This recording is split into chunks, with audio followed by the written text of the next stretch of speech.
Hey, I'm Skylar Bonilla from the city of Austin in the great state of Texas, out here on the Blackfeet Indian Reservation with Nation Summer Project. We're based in a ranch over here in Browning, Montana, and I really enjoy the Nation's approach to ministry. It's gotten me into some really neat relationships here on the reservation. One real cool aspect about Blackfeet culture is through their use of stories and how important that is to communicate thoughts and ideas. One real neat story is about how God has been speaking to me here on the ranch that we're based out of. You know, while I was doing some work around the ranch, I uncovered a rock path and I started working at it, just trying to uncover the rocks and make it look real neat and sharp, since I'm a landscaper in Austin, Texas. So I worked on this rock path for about 3 days. The first day, it was just a labor that I was doing. But the second day, I started talking to myself, telling myself that I was being obsessive compulsive, trying to find the edge of all these rocks. God starts speaking into me. He says, "Boy, don't you understand what all this means?" He goes, "Notice the grass, how it's just rooted in itself and it's not rooted in the soil. That's all your sin, doubt, and hesitation that you've had towards me. And I just need for you to just tear all that up. Tear it up and throw it off to the side. And it will be revealed in you a firm foundation. So just step on that foundation. And if you'll notice that that foundation is a path and it takes you somewhere." Well, I had a real hard time with that for a while because the path didn't go anywhere. It just led into the grass. And I said, "God, well, what does that mean then if it just doesn't go anywhere?" He said, "Well, that's where you just have to have faith in me, son.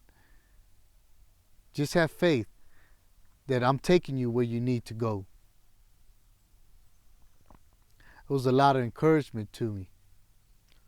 So I went back the second day, knowing that this is something different than just doing some landscaping work. So God told me, start back at the beginning. See what you've missed. See what things in your life you've overlooked as sin, as doubt, as fear. So I did. And I started at the first stone, and I started revealing more stones that I didn't even know were there. And I was just tearing them up by hand. When God spoke to me again, he says, "Why don't you go get your tools?" So I went and got these 3 garden tools. And God says, don't you understand? I've given you tools to help you clear the path. He said, "I've given you my church. I've given you my spirit." And the strongest tool that I used, he called it his word. And he says that word will chomp away all that sin and fear out of your life. So use it. Use it skillfully. And then a buddy of mine comes around. He said, "Well, do you want me to help you throw away all this dirt that you've thrown to the side, all this sod?" And I said, "No, that's all right. I'll take care of all this. This is my job. This is what I'm doing." And he said, "Okay." And after a little while, I felt convicted. And God said to me again, "How dare you reject the people that I send your way, who would help you clear the path?" So another friend of mine came by, and he didn't ask. He just started. So I just led him. And then another person came along.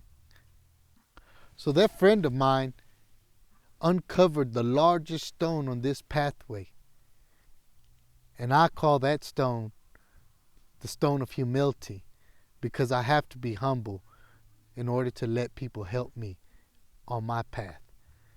God told me also to maintain this pathway, that it's not just something I uncover one time, but I must constantly go back and clear away all my sin, doubt, and hesitation, that this foundation does not belong to me, that it is His foundation that He has set for everybody, and that just because I found it doesn't mean it belongs to me, but it means I should help people walk across this too and find their path.